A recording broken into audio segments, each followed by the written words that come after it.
stop me now, they won't stop me now, they won't stop me, no.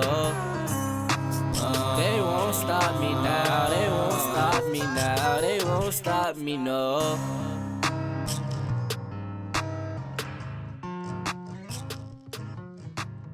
Hello and welcome back to We Are Mighty.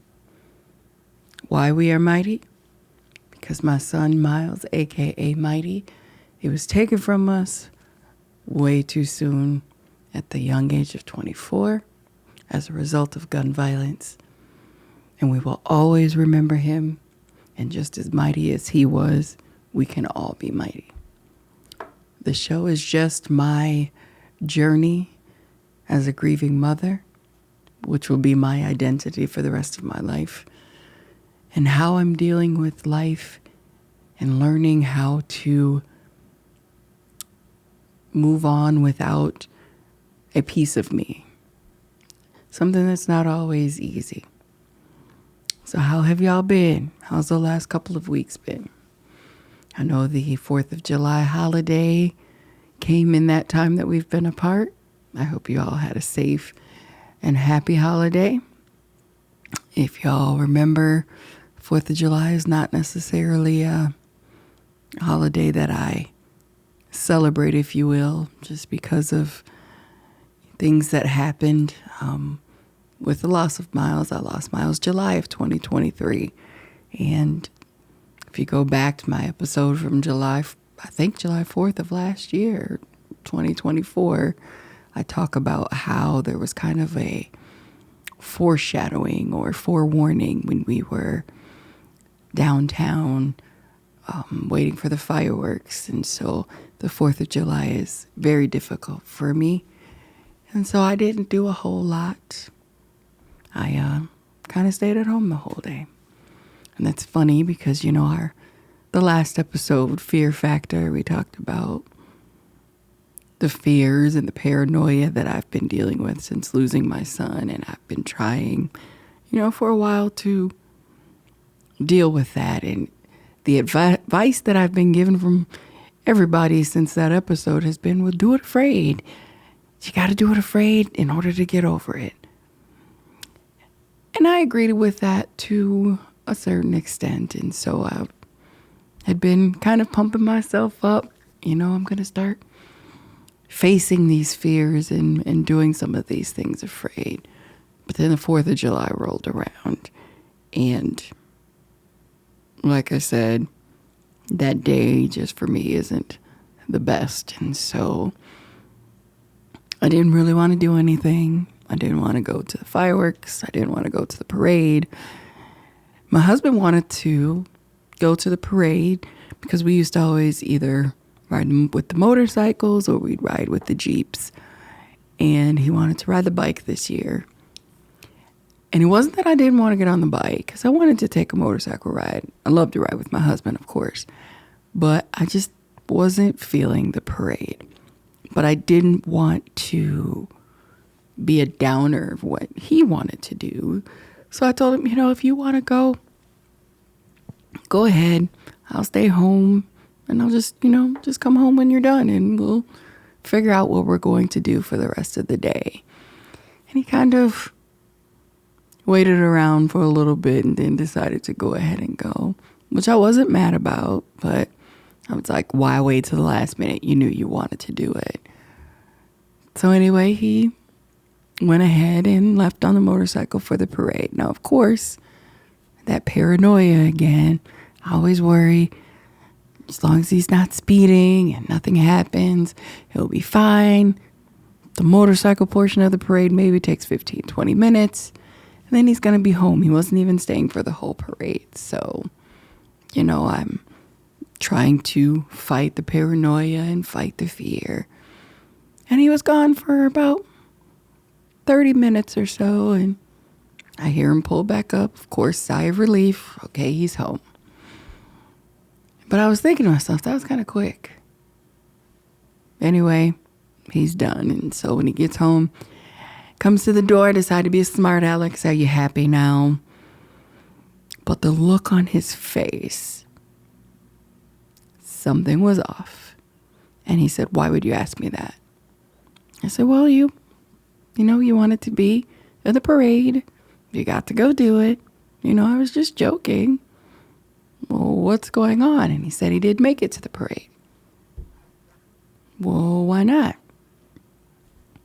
He's going downtown on the motorcycle, headed to the parade, and just before he gets to where he has to cross to go to make a turn to park with the other motorcycles, a car speeds out in front of him and then slams on his brakes.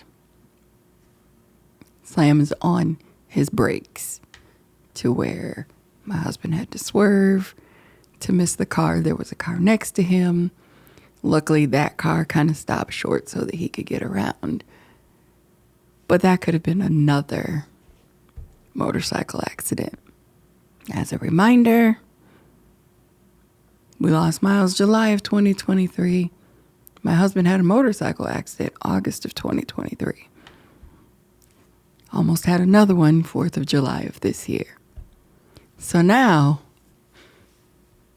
I don't know about doing it afraid. It of course has stirred up more fear.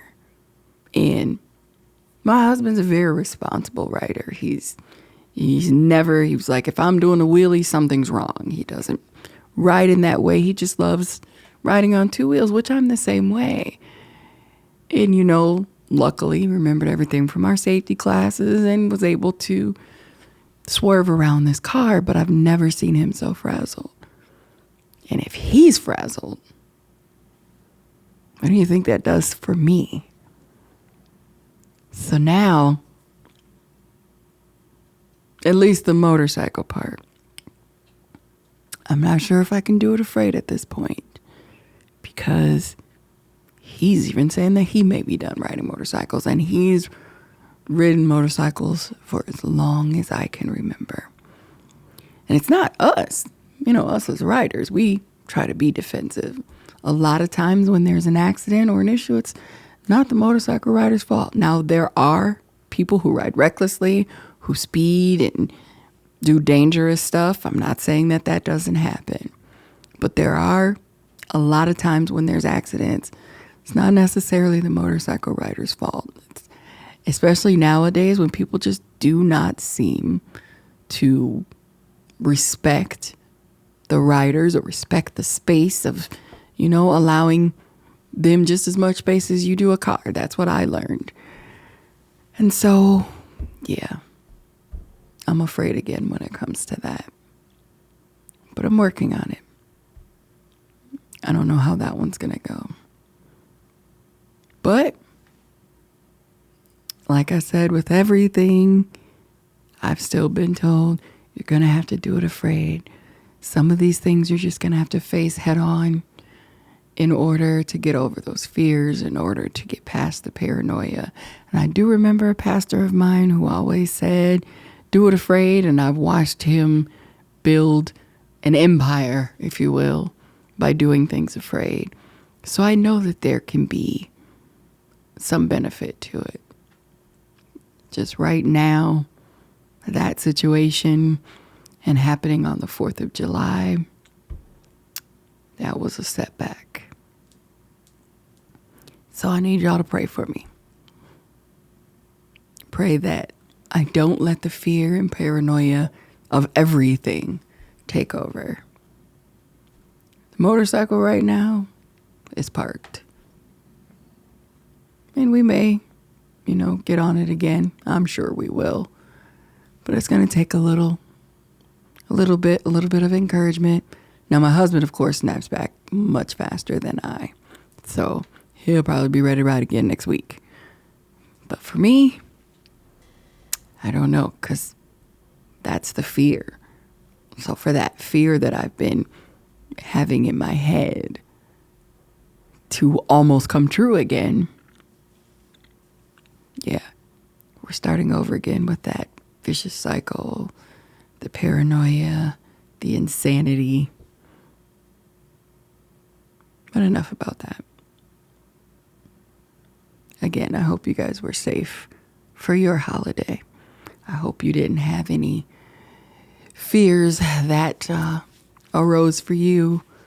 And I hope you're able to do things afraid and face those fears.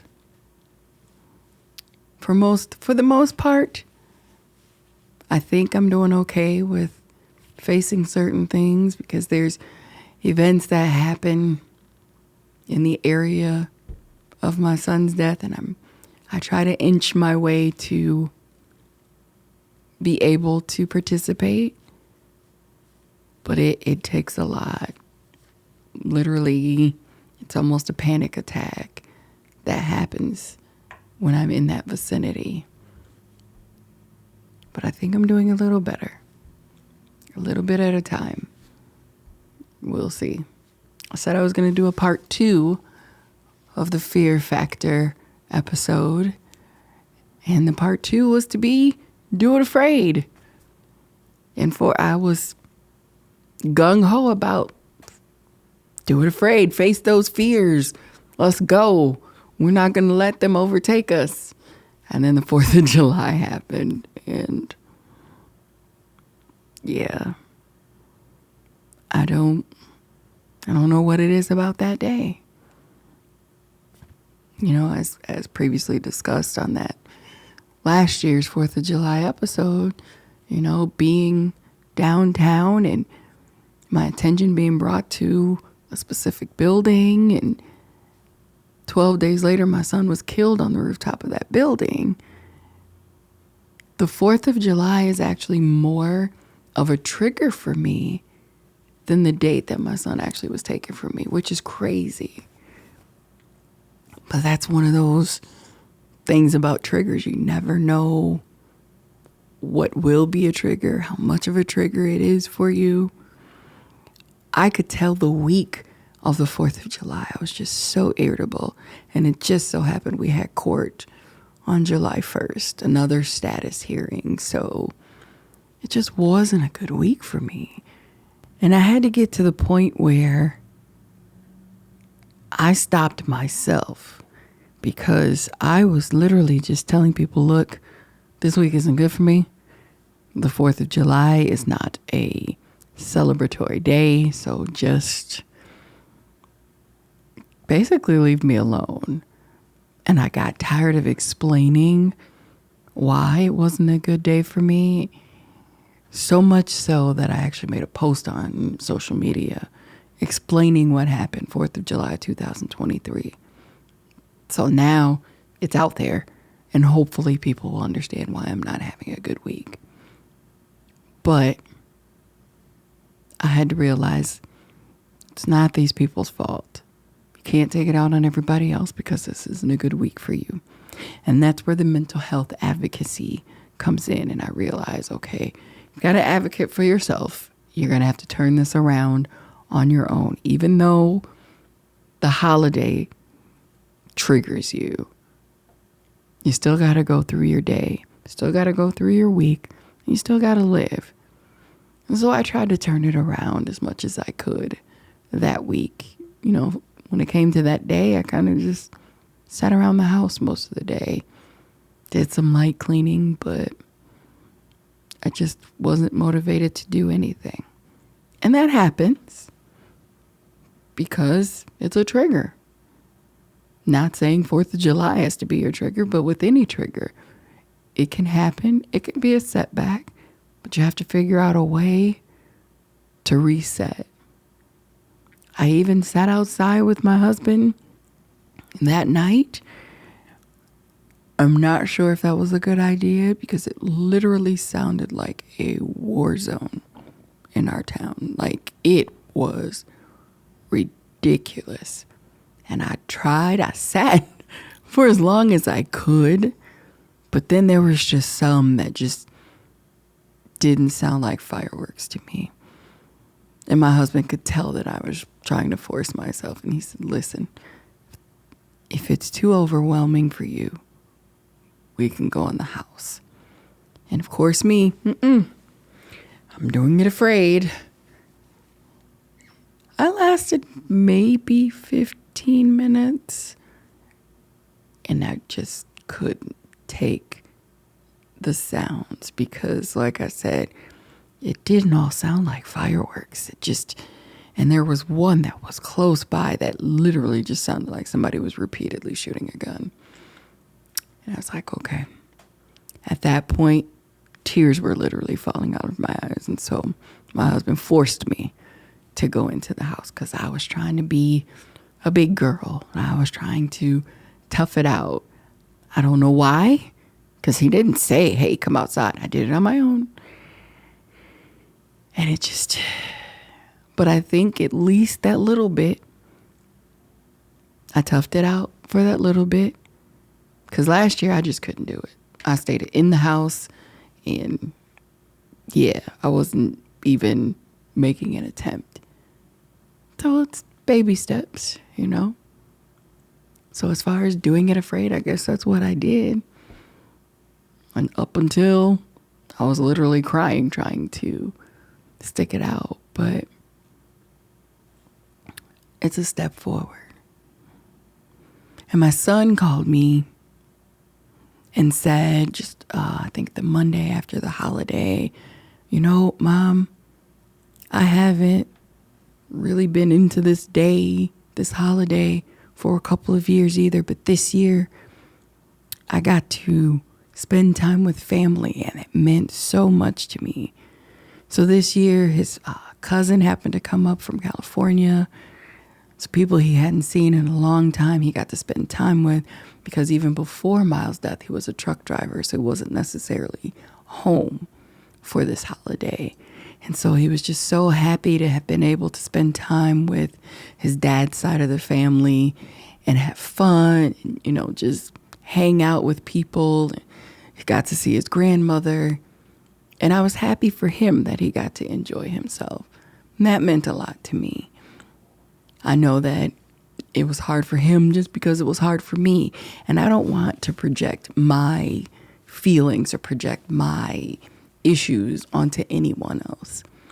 That's part of the reason I do this podcast, because I want to make sure people understand their feelings that you go through related to grief. And some of them are hard to explain, but it doesn't mean that there's anything wrong with you.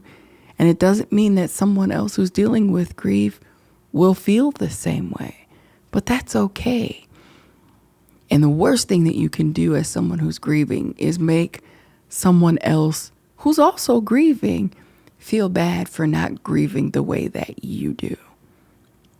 There is no book, there is no guide to grieving, simply because there is no cookie cutter way of doing it. I can't say, hey, you lost your mother. Here's how it's going to go for you. You're going to feel this way, and then the next day you're going to feel this, and by this time you're going to feel better. And you may have a setback. You may have a setback on this day, and none of that will happen. Because nobody can tell you how to grieve. Nobody can tell you when to grieve. Nobody can tell you to what degree you will feel grief from whatever loss you have dealt with. Like we've said before, grief isn't just related to death. I've just gotten to the point where I'm not grieving the job I lost a year ago. Not just because, yes, I've gotten a promotion at my current job. Yes, I'm finally getting back on track financially. But I was grieving the way that I lost my job because I knew how I did my job, how I loved my job, and how I got up excited to go to work every day for 4 years. And just to have it stripped from me. I legitimately grieved losing that job. Now, was it the same level of grief as losing my child? Absolutely not. But I went through all those stages. All of the stages of grief related to a job. I had a car that I loved that got totaled. In that situation, I went through all the stages of grief over that car. Yep, it's an inanimate object. Say what you want. I definitely went through grief.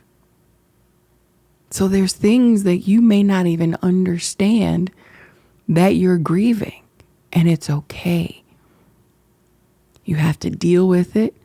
And those are probably the situations where it's easier to do it afraid. I got to start a new job.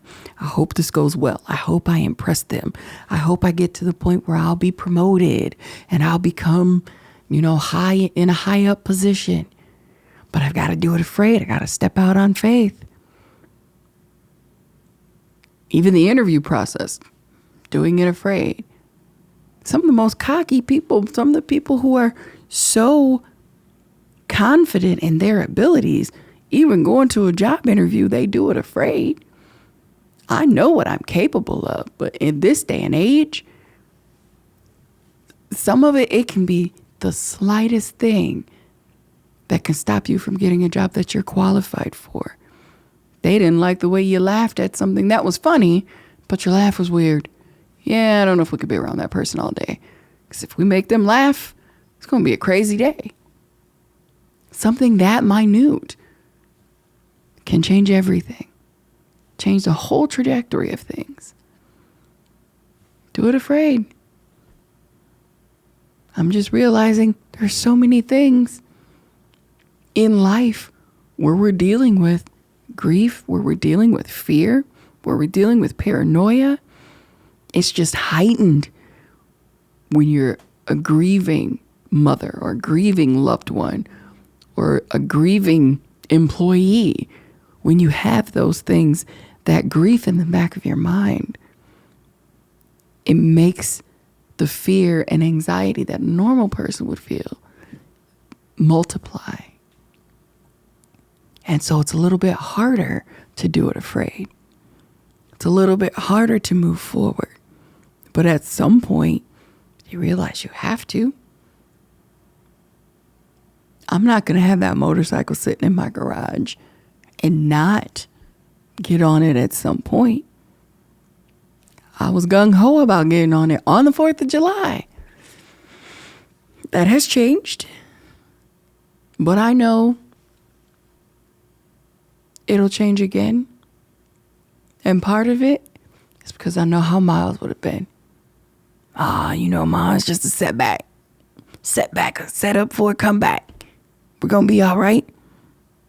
And I can hear him cheering me on. And that makes it a little bit easier to do things afraid. You have to have your reason. What's your end game? What will it do for you to do it afraid? For me, conquering that fear just means a lot because growing up, dirt bikes, ATVs, motorcycles, all of that. My dad had me riding all of those things. My dad was a drag racer, raced motorcycles. It's in my blood. The fear is like it's holding me back, if that makes sense.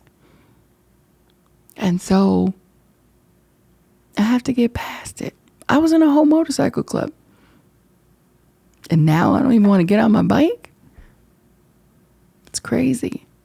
Now there is that factor of these crazy drivers out here, which will make me be a little bit more careful, I believe. And I don't want to be out here like somebody's granny going 10 miles under the speed limit on a motorcycle. That's just weird. So I have to get past a certain level of fear before I go back to doing it. But I'm sure I'll get past it. Was there any fear that you were able to overcome as a result of the last episode? Talking about the fear factor and the paranoia and that crazy, crazy cycle. The crazy way that we do the same thing over and over. The insanity of paranoia, the insanity of the fear. Was there something where you just thought, you know what? I gotta break this cycle. I gotta do something different here. It's all we can do. Otherwise, we're stuck in that hamster wheel. Just trying to run, not getting anywhere, getting tired, getting upset, for whatever reason, not losing any weight, but still doing it over and over and over.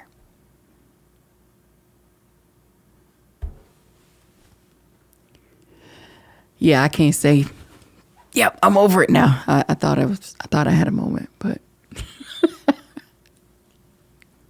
I hope you enjoy this vulnerable side of me, because this is literally the things going through my head, the things that I deal with on a daily basis. Grief is awkward. Grief is unfair. It's unexplainable. It's unexpected. It's sneaky. I see that a lot. It is very sneaky, because when you least expect it, something will come to your mind and completely change your mood. So you can't really live in fear, because you never know what's going to happen. You never know when it will affect you. You have to do it afraid. And for some of us, that's just getting out of bed every day. That's just taking the effort to put clothes on, to put a little bit of makeup on, if you're a woman. If you're not, no judgment. Whomever you are, putting makeup on. Just being able to walk out your door. There are people who have a fear of the outdoors. We've heard of phobias. How do you get past those things? What's the advice that everyone's given? Do it afraid. Face the fears head on. It's definitely easier said than done. I've probably said do it afraid, 15 to 20 times in this episode already? And I still don't know that I can. But it's okay. That's my pep talk to myself. That's my chant in my head right now. Do it afraid. Do it afraid. It's not really doing anything at this point. But I'm still going to try to cheer myself on. And I'm cheering you on. That doesn't mean that you can't get past your fears, that you can't do it afraid. You can help me. Let me know how you did it afraid and got past your fears. How you were able to face it. How you were able to say, you know what? Today's the last day that I do this. Today's the last day that this fear cripples me. Now, you may say today's the last day that this fear cripples me. You may do it afraid, get through it one time, and you may still feel afraid. And it's okay, because you took the step. That's a baby step. You may still have to cheer yourself on. You may still have to give that pep talk. But still move forward. It's not easy. This journey is the craziest thing that I've ever had to deal with in my life. If I could stop it, I would get off this train in a heartbeat. But there's no way of doing that. You get off this train, you're just going to get on the next one.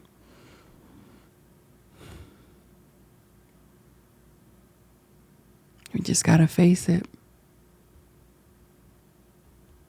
As difficult as it may be, that's what we're going to do. Deal with those feelings. Deal with that anxiety. Give yourself a pep talk. But face it. One day at a time, one step at a time. Facing it doesn't necessarily mean gung-ho running through that fear. Gung-ho jumping on that motorcycle and taking off. But find a way to take a small step each day. Small steps add up and become big steps, right? Leaps and bounds. There's so much that we will face on this grief journey because it's a journey for the rest of our lives. Let's try to make it just a little bit easier. So that's my word for today. Do it afraid. Try to. Can't guarantee you that I will have done it by the next episode, but I'm still trying to face it. And there's so many other things that I can face, so many other fears that I can deal with, so many other fears that I'm sure you're dealing with.